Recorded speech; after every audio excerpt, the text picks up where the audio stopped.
Hey, good afternoon, everybody. Are you able to hear me?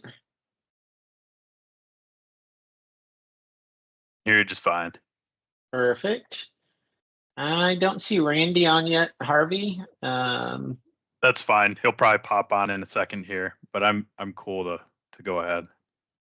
All right, let me go ahead and get this kicked off. We might have a few more stragglers joining. I saw quite a few accepts. So, Keeper Security is the password manager that we utilize for all of our customers here at Huneidi Services. It is no additional charge. It's kind of built into the package that your companies are paying for. Some of you have been set up, but after this call, you are interested in getting onboarded, just open a ticket or shoot me an email, and I will make sure that single sign-on and everything is enabled for that. So the way we have it set up is you log in with your Office 365 username and password, keeps things clean, two-factor authentication, everything is handled there. The purpose of today's call is to get an overview of how does Keeper work. Harvey's gonna also touch on how do we do shared credentials between teams, etc. So I'm gonna hand it over to Harvey. He is my partner at Keeper Security, and I will let him take it away and just kind of pipe in if anybody needs any help. So go ahead, Harvey. Thank you. Yeah, thanks for having me, everybody. I've been with Keeper for about 2 years now. I work with a lot of different partners all across the U.S. and APAC, so well equipped to handle any of your questions. But today, I am going to just give you kind of an overview of what Keeper is and how to use us, and then we can have a little bit of time for Q&A at the end. So let me just share my screen here. All right. Okay. All right. So the whole idea behind a password manager is essentially just like you would have a safe. You have a key for a safe, and you keep all of your important information, maybe whether it's your social security card, passports, whatever it may be, in that safe. It's all locked up under that key. Just like that, Keeper is going to protect all of your passwords under one master password that is your key. That key will decrypt all of the data that's in the vault, and you'll be on your way using Keeper. Now, don't lose me here, but basically everything is going to be under a 256-bit AES encryption on the record level with Keeper. That's patented by us, so only Keeper is able to do that kind of encryption. In transit to our cloud environment, it's in a PBK DF2 with over 1 million iterations, and our cloud environment's actually all ciphertext. So even though that we're backing up your data, we have no usable data on our end. So nobody here at Keeper can actually see what you're keeping in your Keeper vault, which is the beauty of zero trust, zero knowledge solutions like this. That allows us to maintain the most certifications out of any password manager, including SOC 2, ISO 27001, PCI, HIPAA, also FedRAMP, StateRAMP. So a lot of government here in the U.S. is actually using Keeper. So we are very thoroughly vetted and have a lot of certifications for sure. You can find us with our desktop app for Windows, Mac, and Linux. Great for offline usage. I recommend this if you're C-suite or internal IT, for example. It's great just to use like Keeper, regardless of the situation, regardless of connectivity. It has some cool form filling features as well. So maybe you have like a native application on your computer that you want to inject credentials into. We can help with that. We also have a browser extension for all major browsers. This is going to be a common point of interaction for yourself and a lot of your employees. Basically, you can make updates to your Keeper Vault right out of the browser extension. We can save passwords. We can inject passwords, all without you doing too much. And I'll show you a little demo of that in a second as well. And then we've got a mobile app for iOS and Android, which is my personal favorite. We started as a consumer product, so it's super simple to pick up Keeper. It's just like any other app you would download off the App Store. But we're actually able to use like Face ID and autofill passwords for you guys into any of the apps on your phone as well. But we also have a web-hosted vault right here. There's some basics in here. This is going to be your business email in the upper right-hand corner. If I click on that business email, what you'll actually see is a family plan for up to 5 users. So we're protecting you within the business environment, and then also on the personal side, you get to offer this as a perk to any of your employees or even yourself. You get 5 licenses that you just enter in the email addresses right here, and it's a separate family plan. If you're ever to leave the company or something, it would just fall into a 30-day free trial. You get the option to either export that data or start a plan independently. So this is truly just a perk of working with Keeper. But like it could be your Netflix or your bank account. All of that information can also be stored within Keeper as well. So that's pretty cool. We also have an import off of any browser. So if you currently are just clicking save on Google, for example, and putting stuff right in your browser, that's really risky just because if somebody has your workstation PIN or password, or maybe an employee at Google wants to look at your passwords, all of that is a possibility because it's not under the same encryption that it would be here at Keeper. So we can actually import all those passwords in under 30 seconds. Also, if you use any competing tools, we can import them. And you always have the ability to export CSV, JSON, or PDF out of Keeper as well. Let's see here. Some basics using Keeper would be creating a new record. So a record doesn't necessarily have to be a login and a password for like a website, for example. It can actually be anything you can really think of. In my personal vault, I have my mortgage username, password, and all the mortgage documentation scanned and attached to that record. So we can handle some pretty heavy document management as well. It's going to be static. It's not like Google Docs, for example, where we're going to have 2 people editing at the same time, but it will be able to be attached right to the record, which is pretty cool. But if we select login here, all this required is the title field, and you can see all I have to do is enter a login, a password. I can even generate a password right here. This is a handy tool. I can make it very long if I'd like. Enter a website URL to help with auto-submitting this credential. I can also add those file attachments. We can even add 2-factor codes. Something that's being implemented at a pretty large scale right now is MFA. We can actually have the MFA right on this record, and we can auto submit that for you as well. So although it might be a little harder to get everybody on board with that MFA, we can kind of streamline that process all through Keeper. And then any custom fields as well. We have a lot of customization here. So let's just say you had security questions and answers. I mean, who remembers those, right? Basically, you would be able to put them right on the Keeper record right here. Or if you wanted, let's just say for one of your websites within your organization to require a minimum credential strength, you could absolutely do that as well. We can get very specific with those policies. But once we've created this record, we'd just save it right here. And then we'd be able to look at it in our Keeper vault. So within Keeper, we also have 3 types of sharing, and this is really helpful within a business environment because sometimes myself and you, if we're working on a project together, need to see the same credential, and we need to be able to see all the updates as they happen. So let's just say we're looking at this credential right here. Let's just say I just added both URLs and you had this open in front of you without the URLs. If I add those, you're actually going to see those when I update them, which is pretty cool. Or if you want to see this spinning 2-factor code, you can see this right on the record as well.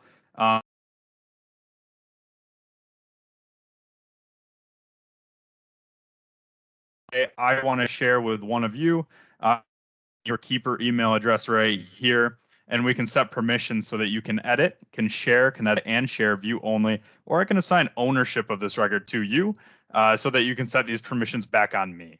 And that would just allow for us both to see it within our Keeper vaults. We also have something that's really helpful for if you're working with vendors. Let's just say we could create a one-time share, which is time-based access to a credential, and you can share it with somebody who's not necessarily even a Keeper user. So let's just say we're going to set this to 1 hour, but it can be any custom time and day. We can generate a link or a QR code to a secure landing page here that's going to be under our same encryption standards and will only work on one device. But you can see the record will come across and will say username, password, multiple URLs, files, photos, 2-factor codes, all can be securely shared right here. Whereas if we were sharing it over email, let's just say, it would be way less secure to share this. Third type of sharing that's really relevant for teams in particular would be in our shared folders. So if you create new in the upper left-hand corner right here, you can see we've got folders, which would be just for organization, and then also shared folders, which would be basically a folder that we can share multiple credentials within to anybody within the organization. So right here, if I click on this shared folder, you can see I've got a couple folders within my shared folder. So we have that ability, but I also can have records in this shared folder where I can set permissions on a record by record basis where they can edit, can edit and share, or view only. And then I can share out with users. You can see individuals right here or teams as well. So for each user or team, I can select if they can manage the users in the shared folder, the records, users and records, or have no user permissions. So both on the credential side and the user or team side, we can get very granular with what exactly we want people to be doing with the data that they're provided. So that's pretty cool as well. A couple other items. We have this right here, which is our folder view with loose records below. We have a launch out view where I can launch and auto submit with a credential, and then also an individual record view. If I just want to see a flat view on my vault, we can do that as well. Some really cool things that you're going to be able to see when you have Keeper. Basically, we can get an audit of all of our credential strength. Now, this is something that is frequently overlooked in a business environment. I believe it's like 74% of data breaches are caused due to weak or reused credentials at this point.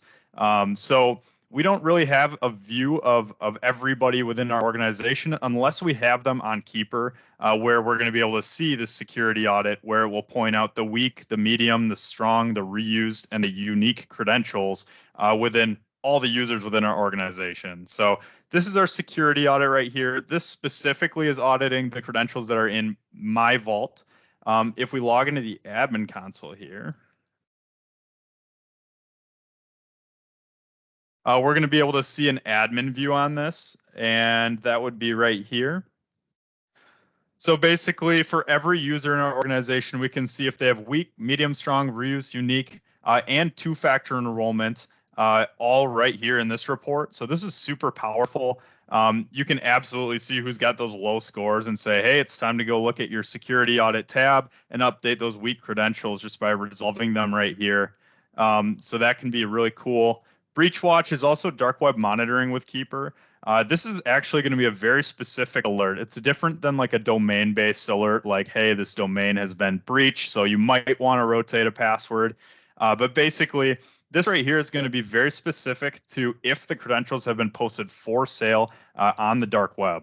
So if this is alerting right here, you definitely need to rotate those credentials. So if you have this enabled, you're actually going to get a pop-up in your end user vault as well. So you're going to be alerted in a couple different ways. And then also admins are able to see at-risk, pass, and ignored alerts, of course, as well. Other things you can do with Keeper, in our reporting and alerting, we have the most in-depth reporting and alerting out of any password manager. So let's just say we want to get an alert every time we have a breached credential. We can absolutely do that. So you can select any like policy right here or event. All of your breach watch would be right here, security events, anything needed. You can get reports and alerts on. So that would be helpful as well. But another common point of interaction for the average end user would be our browser extension. So our browser extension is super handy. We have a record search in the upper right-hand corner. If I search for my Dropbox credential, I've got my username, I've got my password, URL, that two-factor code can be right here. And we have customization of autofill and auto submit, which is really nice because sometimes we have multiple credentials for, uh-oh, did I cut out? Can you hear me, Ryan? Yeah, I can hear you. You went purple though. All right. Am I back yet? Yeah, nope, you're back. Perfect. All right. So we have customization of the autofill and auto submit on every credential, which is super nice. Let's see here. Other things we can do with the browser extension. would be generate a password, access settings, open our admin console, our web vault, create a new record, access a user guide, which is super helpful. And we can toggle between accounts if you have like that personal plan as well. So all very cool. But our browser extension allows you to do things like, for example, auto submit. Now, if I go to like this website, for example, and click sign in, all I have to do is sit back, relax, watch the show, and it injects all my credentials, takes care of that process for me, and I'm in. So the whole idea here is that we'd only have to remember that master password, and Keeper's going to handle the majority of all of the credential auto submitting for us already. All right. Trying to think if there's anything else that I should cover here. Ryan, can you think of anything else that you wanted me to go over? Well, just a couple notes. So the teams will actually import from Microsoft 365.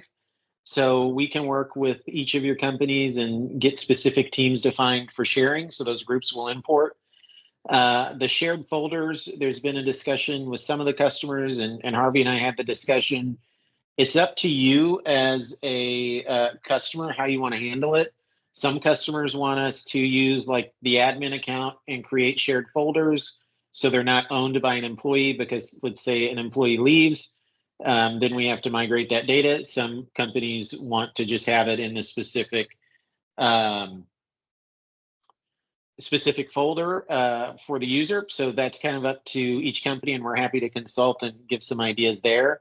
I did just see a question come across, Harvey. Is there a way that you can demo mobile? Yeah, good question. I didn't have that prepared, but I might be able to do it quick here.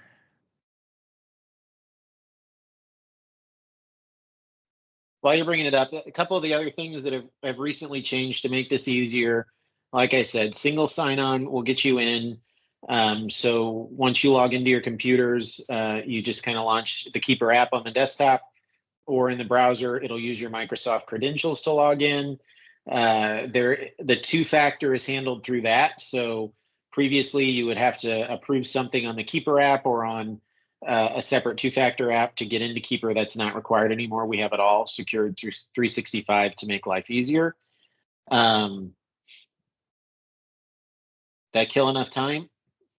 Yeah, I'm getting it up right now. Let me see. Well, while we're waiting, does anybody have any questions? You're welcome to unmute and ask those questions. All right. Okay, then go ahead with mobile. Yeah, perfect. Yeah, so can everybody see this all right? Yes, I can see it. Perfect. Everybody else can see it? I'll assume yes. We haven't heard no, so. Yeah, no worries.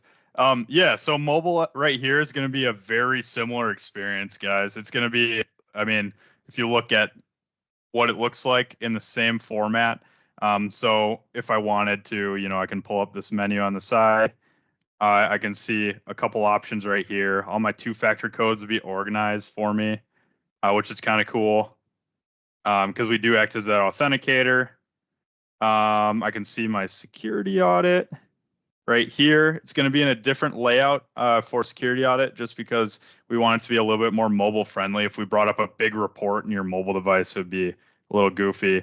And then breach watch as well will be right here. But for the most part, it's going to be super simple. Creating a record, we're going to be able to go through the same process. Test credential, username, password. Any of our same options will be right here. And correct me if I'm wrong, Keeper will integrate with iOS or Android so that it will actually autofill apps and autofill websites as well, correct? Yes, that is correct. I use my own personal device right here, so otherwise I would show you. Yep. I got it. So for example, when you install the Keeper app, it will prompt you, everybody, and say, would you like to use this as your password manager instead of, for example, Apple passwords? I have an iPhone. And if you say yes, then it will basically autofill any of the apps if it recognizes the app. If it doesn't recognize it, you can basically touch a button and search for the password. I'm I will say that, use the keeper provided for your business passwords. I believe the plan that we're on, these guys are entitled to a personal keeper account as long as they're employed by the company, correct? That is correct. Even if they leave, I think it's 30 days and they get the option to either export the data or start a plan independently. So regardless, you're going to be taken care of on the personal side as well. Okay, perfect. And Harvey, can you send myself like a document or an email of how they would register for the personal? Of course, yeah. And I'll send that out to everybody. So I did see another question come through. How do you set that in iOS or Android? I will send a follow-up email out since Harvey's using his personal phone to show that. Oh, I thought everybody could unmute. I apologize. But I will send out how to do that because it's different per device. Yep. I would agree with that. It's just going to be different depending on the device you have, but at least for like my iOS device, it was super simple. It just gives you in settings 3 options, or at least on my phone, it had 3. You just select keeper. Sorry about that, everybody. I didn't know that the meeting set itself so you couldn't unmute. You should be able to unmute now. Oh, that feels have much other better. I'm surprised you didn't text me earlier, Mike. Go ahead with your other questions. No. You covered the ones that we kept pinging you with, but I just didn't think you realized nobody could. No, I didn't. So I apologize. Anybody else? Any other questions that you have now that I actually allowed you to unmute? I do have a question. Some of my logins require a company ID as well as the user ID and the password. I know that I can put that in a custom field, but then it doesn't autofill and I have to go find it. Is that something that Keeper's aware of on some of the logins? And is there a kind of a future plan to populate that, or am I just doing it incorrectly maybe? Yeah, no, you're not doing it necessarily incorrectly. Our desktop app actually has the ability to like customize form filling. So I would just log a support ticket. If it's going to be like a website issue where we're not recognizing a field, our browser extension team usually updates those in probably about a month at the longest. So we constantly just update it based on websites. Or if it's like something that can be form filled, for example. That would just be done through customization of the desktop app, which support would give you step-by-step instructions on. Ryan, you might want to just log that ticket with her and have eyes on it too. Yeah. So if you want to just send me an email with what it's doing or open a ticket, Jamie, I'll get a ticket logged as a partner. Thanks. For sure. I have seen personally as a workaround, if you use the extension or even the web page and hit open and fill, it sometimes will do those like secondary fields compared to like just clicking inside of the field inside the browser. But we'll definitely open a ticket for that. Any other questions? That was a good one, Jamie.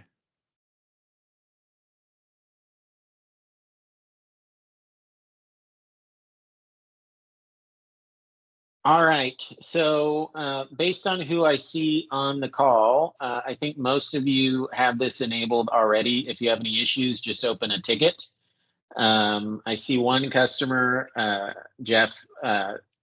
We're in the process of trying to get this rolled out at your company. So just a heads up, feel free to reach out if you're having issues. But besides that, I think we're good unless anybody else has any questions or would like Harvey to demo anything else. I will share this recording so that we can use it with other employees or future employees. Okay, well, I appreciate everybody who joined, and Harvey, thank you for taking the time, and we will go from there. Cool. Thank you all for having me. See ya. Thanks, Harvey. Bye-bye.